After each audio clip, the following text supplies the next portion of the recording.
Hello friends, I am Tahsin myself Tahsin Hossain. So guys, আমি আজকে আবার চলে আসছি নতুন একটি ভিডিও নিয়ে। আজকে ভিডিওটি হচ্ছে করবো গিনিপিগ পালন অথবা গিনিপিগের খাবার নিয়ে। সো তোমাদের 100%-এর মধ্যে 70% ঘাস দিতে হবে। হ্যাঁ, মনে রেখো, 70% ঘাস, 5% কি 5% তোমরা দিবে ফলমূল। ফলমূলের মধ্যে দেখতে পাচ্ছ আমি এখানে দিচ্ছি মালটা। এই মালটা কিন্তু ওদের খেয়ে রাখছি কি এখান দিয়ে মাত্র দিছি আমি। সো একটা ভিডিও বানাচ্ছিলাম এই টপিকটা নিয়ে, কিন্তু ভিডিওটা নষ্ট হয়ে যায়, তাই আমি আবার নতুন করে বানাচ্ছি।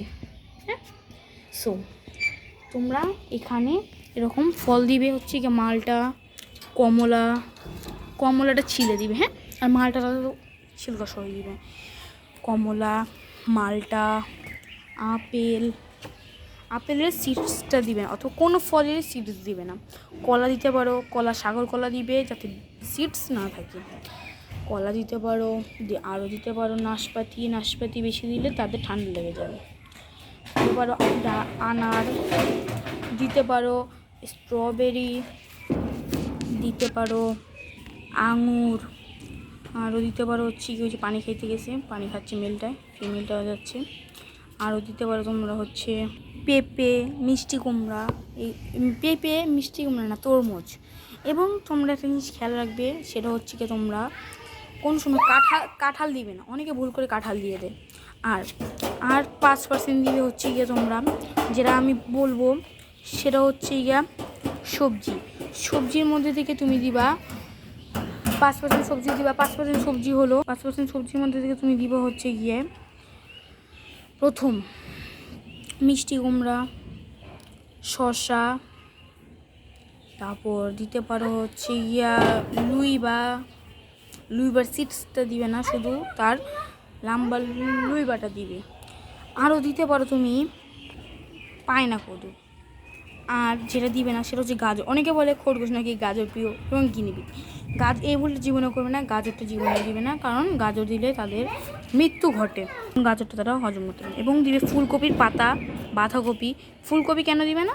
কারণ ফুলকপিটা অনেক সময় পোকামাকড় থাকে এবং তারা সেটি হজম করতে পারে না, তারা মারা যায়। দিবে হচ্ছে গিয়ে ফুলকপি শুধু পাতাটা। এবং ধরতে গেলে তোমরা 2% দিবে হচ্ছে গিয়া পাতা। যেমন তুমি দিতে পারো হচ্ছে গিয়া কলা পাতাটা তাদের খুব ফেভারেট, কিন্তু কলা পাতা বেশি দিবে না। আর একটা জিনিস দিতে পারো, সেটা হচ্ছে গিয়া এই সাইজের আম পাতা, এই সাইজের বড় আম পাতা দিবে। এবং এই সাইজের হলেও কচি হতে হবে এরকম। এবং পিঁপড়ে দেখে দিবে, কারণ এই সাইজের পাতা তারা খুব পছন্দ করে, এই সাইজের কচি। এর বড় হলে দিবে না, আমি তাদেরকে দিয়ে দিলাম খেতে। এবং আরেকটি কথা, এই দুটো পাতাই দিবে। আর নারিকেল পাতা দিতে পারো একটু, যদি ভালো হয়, কিন্তু শুকনো নারিকেল পাতা দিবে না। আমাদের এখানে ডাব গাছ আছে, আমিই দিতে পারি। সো যাদের ওখানে নেই তারা নাও দিতে পারে, সমস্যা নেই। তাতে কলা গাছ আছে আমাদের এখানে, আম গাছ তো এখানে আছে। সো আরেকটি কথা, দানাদার খাবার তুমি দিতে পারো 3%-এর মধ্যে কী তুমি দিতে পারো সানফ্লাওয়ার সিড, সূর্যমুখীর বীজ। এবং বাছরিকারা যা খায় সেটা হচ্ছে চীনা। দিতে পারো গম, কিন্তু ধান দিবে না, ধান দিলে তাদের গলায় আটকে যায় এবং তারা মারা যায়। আরও দিতে পারো হচ্ছে গিয়ে তোমরা শাকের মধ্যে দিতে পারো হচ্ছে গিয়ে পাট শাক, কলমি শাক, তারপর হচ্ছে গিয়ে লাল শাক। পুঁই শাকটা দিবে পরিমাণ মতো, বেশি দিলে আবার তারা মারা যায়।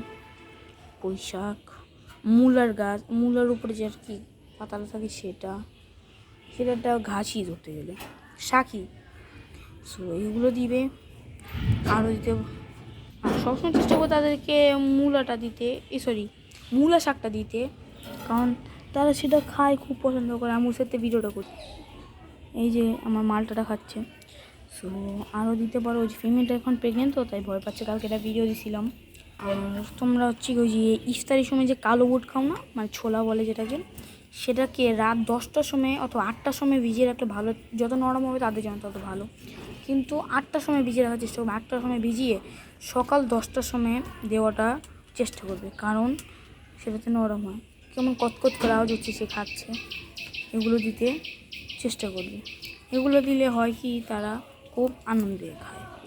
এবং তাদেরকে সবসময় তো পানি দিবে এবং তাদেরকে অনেক আদরে রাখার চেষ্টা করবে, কারণ তারা মানে কষ্ট পেলে কিন্তু তারা তেমনটা তোমাকে স্নেহ করবে না।